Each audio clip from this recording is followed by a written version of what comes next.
Founder and CEO Avi Hoffman, and I'm so happy you joined us as we continue our mission of celebrating and promoting Jewish history, life, and culture, and their positive and far-reaching impact on the world. Enjoy the following presentation, and if you start to kvel, visit whyilovejewish.org to support our cause.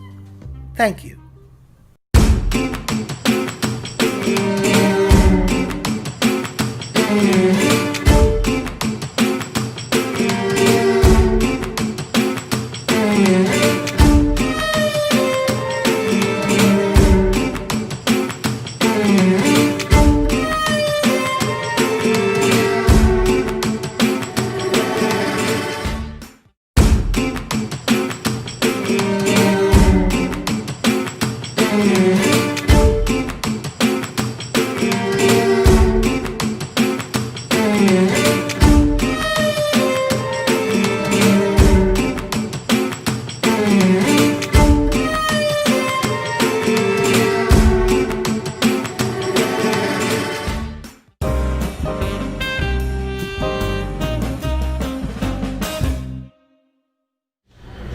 These are the Israelites in silver, and you have the Philistines in gold.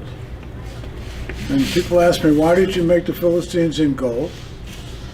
And I say, the reason I made the Philistines in gold is because it's the only way you can get somebody to play on the side of the Philistines. You say, you want the gold side or the silver side? Nobody says they want the Philistine. Everybody wants to be on the side of the Israelites. So here you have on the side, I'll start with the gold side, you have Goliath as the king and his name on the piece. And you have, these are very heavy, these are cast solid pewter. They've been plated with a heavy gold and the Israelites in silver and treated with a rhodium so that they don't tarnish. It'll stay like this permanently. You just have to dust it occasionally, but it doesn't require any polishing. And this is Delilah. I made her the queen of the Philistines because she brought them Samson. So we made her a queen. And you have Baal, the bishop. I actually did the research. I did this while I was in Israel. We designed the pieces.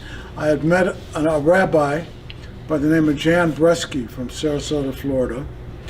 And we talked about doing this together, and we did research. Even when he went back to Florida, and I'm in Israel, in Jerusalem, we were constantly talking about who the players should be and who the castle should be. On the side of the Philistines, we did the Temple of Gaza, the one where Samson stole the gate. And you have the feathered headdress of the Philistines. We did archaeological research also, who the players should be.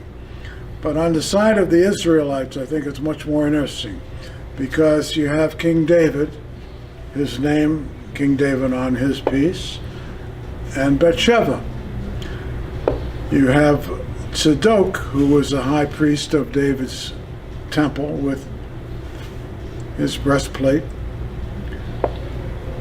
And you have Nathan is the knight. And you have the Tower of David, the citadel as it stands today outside the old city walls. And the pawns have a Magen David, a Star of David, and a Magen means shield in Hebrew.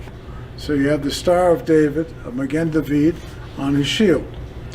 But the pawn is actually Uriah, because David fell in love with Bathsheba, but she was married to Uriah. So he sent Uriah to the front lines. He wasn't such a nice guy. But he sent Uriah to the front lines to be killed so that he could have Bathsheba. But this is an interesting story. And it's two stories, actually, because you got the love story of David and Bathsheba, and you got David against Goliath. This is a love star of David. It's actually a sterling silver piece that has the letters interwoven, L-O-V-E, if you can see it. Now the wire that I put it on, it can go on any chain. This isn't the type of wire that you wear every day. Only the Love Star of David is sterling silver, cast solid sterling silver.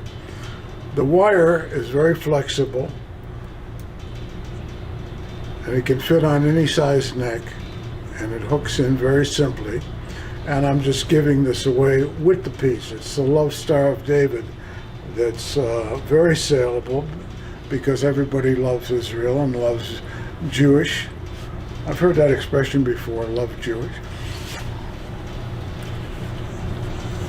But this sits very nicely for dress, but somebody can wear it every day with a sterling silver chain. And it's available even if they want it gold plated. I've done some of the letters, the L-O-V-E, just the L and the V in gold. So that can be done also. Next we have the Adam and Eve mezuzah. Everybody can use another mezuzah. Like I said before, this is my signature piece, Adam and Eve, and it makes a wonderful housewarming gift for a couple that just bought a house for the first time.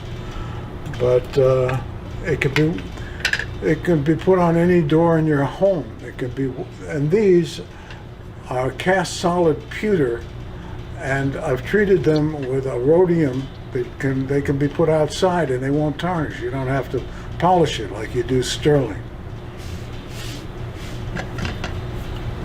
This is the sacrifice of Isaac mezuzah.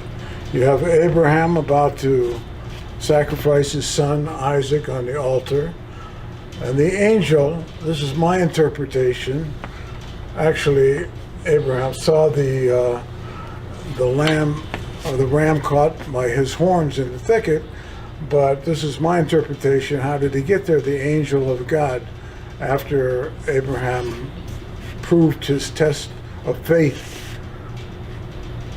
the angel brought the lamb and said, sacrifice the lamb instead, or the ram. It was actually a ram. And then you have Moses at the Battle of Amalek. This mezuzah is very popular. This is as long as the Israelites were holding up Moses' hands, they were victorious against the Amalekites. That's the well-known biblical story of Moses at Amalek.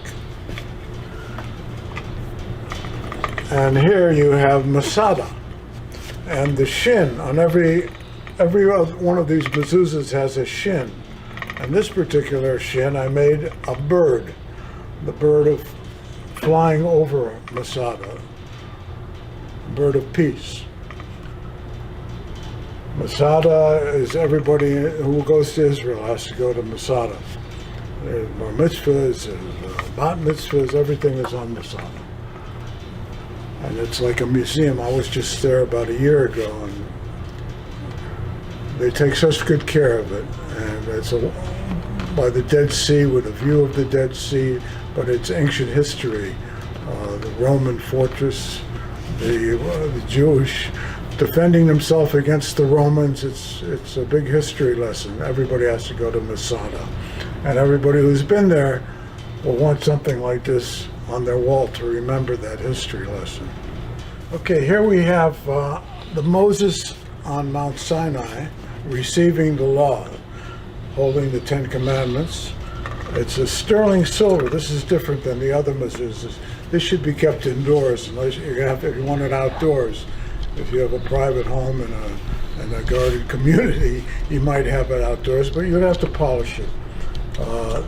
It's affected by the humidity and the heat, but this is something that people would want to keep inside their house with the rest of their silver in a closed cabinet or on a door inside their house. It would work. Of course, all silver, you have to polish it occasionally, but this is one of my signature pieces. The shin is the mountain, actually, that he's standing on. And what more can I tell you about Moses on Mount Sinai? Everybody knows about. That's where he received the law, the Ten Commandments on Mount Sinai. The next piece we have here is a bar mitzvah boy with the rabbi. And the rabbi, the Orthodox rabbi, is guiding him as he's reading the Torah. And this makes a wonderful gift for every bar mitzvah boy. A little plaque can be attached, or it can be engraved even into the stone. It's a granite base, and I can engrave into the stone with the date of the bar mitzvah and the name of the boy. So it can be an everlasting momentum for a Jewish boy who sometimes never see the synagogue again after their bar mitzvah. But this will remind them of what it was to be bar mitzvah when he became a man at 13 years old. Here we have one of my favorites. This is a map of Israel. And you have Masada, which I've done on the mezuzahs.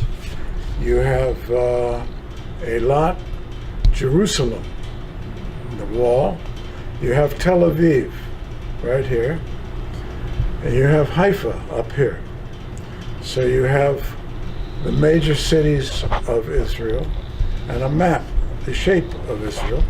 On the back you have a place for the scroll to fit inside, and it can be just covered and sealed with a piece of tape. And 2 holes for screws. The screws come with the piece. And it comes in a lovely box also. This box with a certificate of authenticity. And for everyone who loves Jewish and loves Israel, I made my own award. I was awarded a humanitarian award from Mare Medical Center, and I was the one that was making the awards, and it was presented to me. So I have it at home on a plaque, and I really appreciate it. Even though I made it myself, I made it for many other important people also.